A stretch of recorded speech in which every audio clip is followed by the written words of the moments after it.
almost every wisdom tradition has ways of going about helping us to be active reflectors.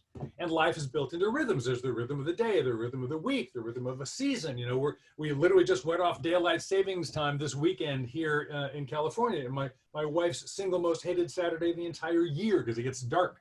But nonetheless, so these seasons occur, and you want to tap into those rhythms. And so the seventh day reflection is a variation on one of those. And it just says you look back at your week, and you take into stock, you know, what do you notice? What or some of the highs and the lows, in particular, if you're doing the good work journal, you've got a record you can review. If you're not doing that, just sit down for 5 minutes and say, you know, what happened in my week that I appreciate? What happened that I want to take notice of? And in particular, let me look at moments for which I'm grateful or moments where it really highlights. And then the recommendation is to re-enter that moment.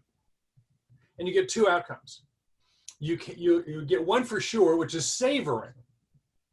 Right, so so we actually did this really special party on Saturday. We did Dia de los Muertos, which is the Day of the Dead, a Mexican variation on Halloween, actually incredibly different than Halloween, for all our grandkids. We have 9 grandkids.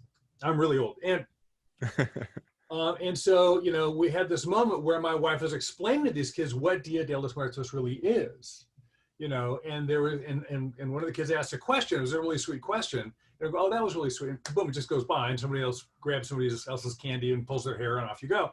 But if you go back and re-enter that moment and just hold that time, you know, when Luke asked that question, you can savor it and get the full value of it all over again as long as you want. And if you do that on a couple of things, it may not be a party, it may be something in the staff meeting, you can, over time, when you jot these down in the journal, you can look back and go, hey, is there an invitation here for me to have an insight? Oh, I'm having an insight that, you know, boy, a lot of my highlights were in one-on-one conversations with people. You know, and my job is largely large groups, and I wonder, gee, I better make sure I don't lose track of that one-on-one conversation. You know, so you get insight. Now, there's no guarantee that reflection will give you an insight. You can't demand that of life, but you know, you have to pay attention to get them.